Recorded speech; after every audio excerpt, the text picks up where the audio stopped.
हम लोग अभी भी क्लोज वॉच रख रहे हैं क्योंकि situation is a fast changing transforming situation. और ऐसा नहीं है कि एनडीआरएफ की ड्यूटी या किसी भी एजेंसी की ड्यूटी साइक्लोन के परिप्रेक्ष्य में ख़त्म हो जाती है साइक्लोन के लैंडफॉल के बाद। इनफैक्ट साइक्लोन के लैंडफॉल के बाद काम एक्चुअली शुरू होता है और साइक्लोन के पोस्ट साइक्लोन सिचुएशन में रिकवरी रेस्टोरेशन का काम शुरू होता है। तो this is a long haul और अभी हम लोग ये कहा जाए कि 24 घंटे से ज़्यादा का समय का अंतराल हम लोग जहन में रख रहे हैं, तो ये गलत नहीं होगा।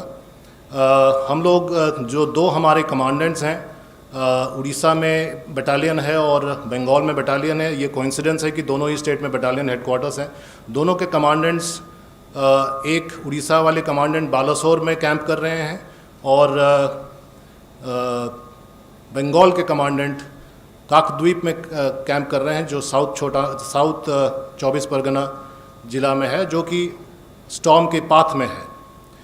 कुल अभी तक 20 टीमें जो उड़ीसा में लगी हुई थी, 20 टीमें जो रिज़र्व में भी थी वो भी अब ग्राउंड पर आ गई हैं। 4 टीमें, कल मैंने आपको बताया था 16 टीमें लगी हुई थी और 4 रिज़र्व में थी। अब 20 टीम डिप्लॉयड हैं और ग्राउंड पर डिप्लॉयड है। रिज़र्व में कुछ नहीं रखा गया है क्योंकि अब काम का समय आ गया और इवैक्यूएशन का समय हो चला था, इसलिए उसमें लगाया गया था।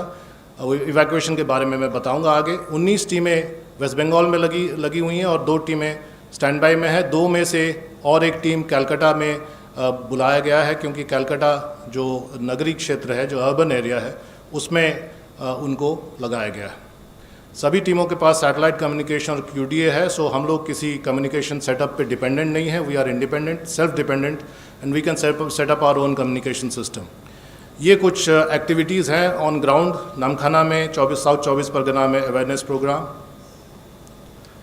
ये नामखाना की सिचुएशन, जो प्रेजेंट सिचुएशन, जो हवा का बहाव है, आप देख सकते हैं। लोकल पीपल्स शेल्टर होम में भी NDRF जाके काम कर रही है, मदद कर रही है। सैनिटाइजेशन का काम और सोशल डिस्टेंसिंग का काम उसमें मदद कर रही है। सागर आइलैंड का प्रेजेंट सिचुएशन, काकद्वीप जहाँ पर मेरे कमांडेंट कैंप कर रहे हैं, जो कि ब्लॉक हेडक्वार्टर्स है। ये एक्टिविटीज़ दीघा में है। ऑलरेडी रेस्टोरेशन का काम शुरू हो गया, जैसे आप देख रहे हैं ईस्ट मेदिनीपुर रामनगर में तार और पेड़ कटे हुए हैं, तो ऑलरेडी रोड क्लियरेंस का काम NDRF शुरू कर चुकी है।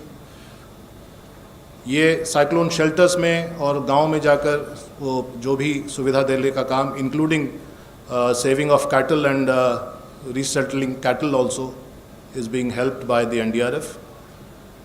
अभी भी प्रचार प्रसार और इवैक्यूएशन का काम कहीं कहीं पर जारी है।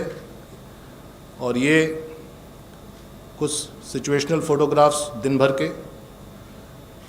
वेस्ट बंगाल कोस्ट को सुंदरबन के पास एंटर कर रहा है